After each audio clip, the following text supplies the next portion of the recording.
فمن زحزح عن النار وادخل الجنة فقد فاز وما الحياة الدنيا إلا متاع الغرور۔ صدق اللہ العظیم۔ موت ایک حقیقت ہے جس کا انکار نہیں کیا جا سکتا۔ روئے زمین پر ہر قسم کے لوگ پیدا ہوئے، جن میں ایسے لوگ بھی آئے جنہوں نے انبیاء کرام کا انکار کیا، ایسے لوگ بھی آئیں جنہیں دہریہ کہا جاتا ہے، جنہوں نے اللہ ہی کی ذات کا انکار کیا۔ لیکن موت ایک ایسا اٹل فیصلہ ہے کہ جس کا انکار آج تک کسی نے نہیں کیا۔ اس کا تعلق جس مسلک اور مذہب سے ہو، لیکن موت کا انکار کرنے والا آپ کو روئے زمین پر کوئی نہیں ملے گا۔ اس لیے موت یہ ایک حقیقت ہے، اور اس حقیقت کو ہمیں تسلیم کرنا ہوگا کہ ہماری جو دنیا کی زندگی ہے یہ فنا ہونے والی زندگی ہے۔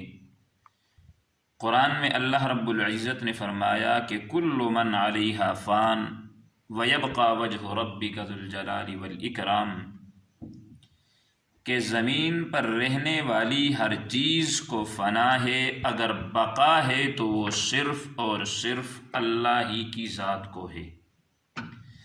تو جب بقا صرف اللہ کی ذات کو ہے، اللہ کی ذات کے علاوہ ساری چیزیں فنا ہے، فانی ہے، فنا ہونے والی ہے، تو پھر ہمیں اپنی ہمیشہ کی زندگی کے بارے میں سوچنا چاہیے کہ جس کی ابتدا مرنے کے بعد ہوگی۔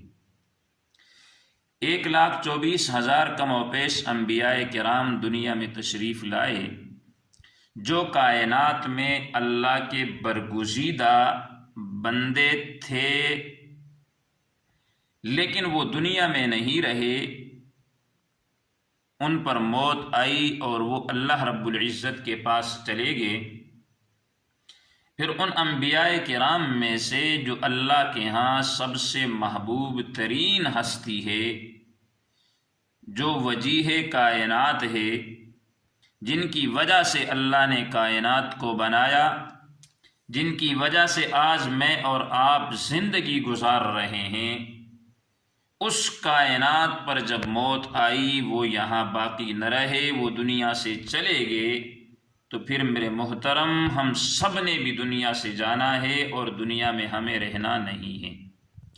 اس لیے ہمیں دنیا میں رہ کر جس مقصد کے لیے اللہ نے بھیجا ہے وہ مقصد ہے آخرت کی تیاری۔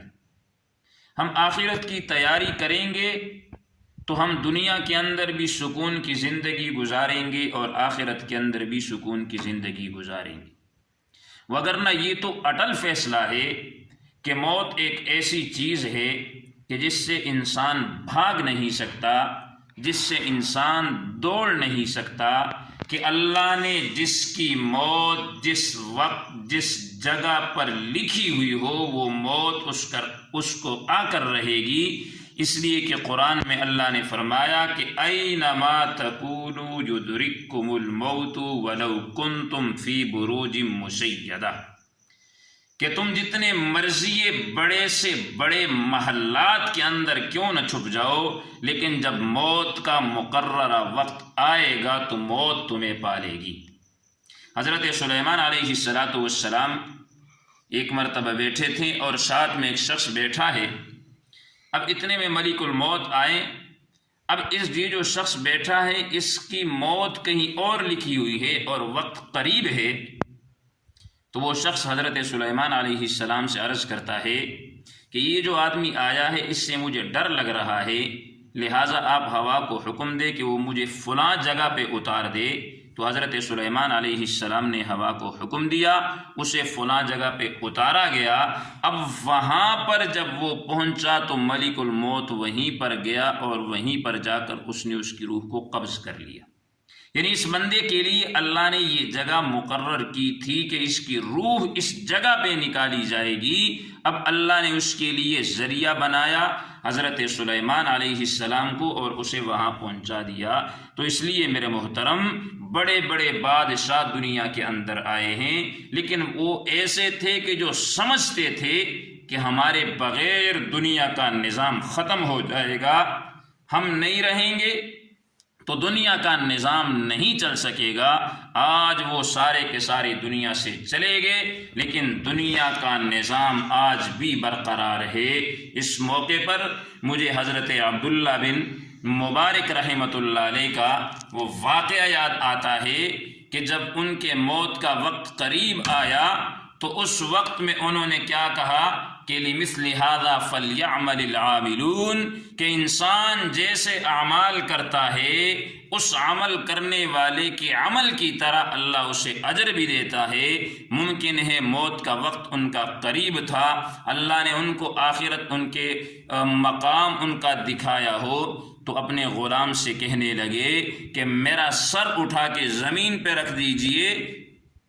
تو وہ غلام جس کا نام نصر تھا کہنے لگا کہ حضرت آپ نے زندگی بادشاہوں والی گزاری ہے، آپ بادشاہی زندگی گزار کر کیسے آپ یہ کہہ سکتے ہیں کہ موت کے وقت میرے سر کو زمین پہ رکھ دیا جائے؟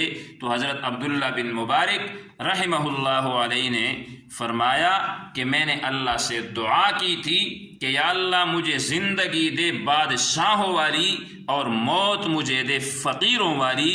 تو اللہ نے مجھے بادشاہوں والی زندگی عطا فرمائی اور موت میری آئی، تو میں نے جو دعا کی اس فقیری والی موت جو ہے یہ مجھے قبول ہے۔ تو یہ وہ لوگ تھے جنہوں نے دنیا میں رہ کر اپنی آخرت کو بنایا، اپنی من مانی کو اللہ کی رضا پہ قربان کیا، اپنی خواہشات کو جناب محمد الرسول اللہ کی سنتوں پہ قربان کیا۔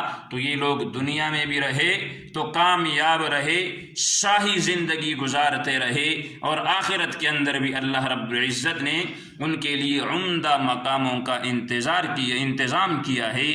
تو ہمیں بھی چاہیے کہ دنیا کی جو مختصر زندگی ہے اس زندگی کو غنیمت سمجھ کر ہم آخرت کی ہمیشہ کی زندگی کو بنائے، اس لیے کہ جگہ جی لگانے کی دنیا نہیں ہے، یہ عبرت کی جا ہے، تماشا نہیں ہے کہ دنیا کی زندگی یا دنیا میں رہنا یہ ہمیشہ کا رہنا نہیں ہے۔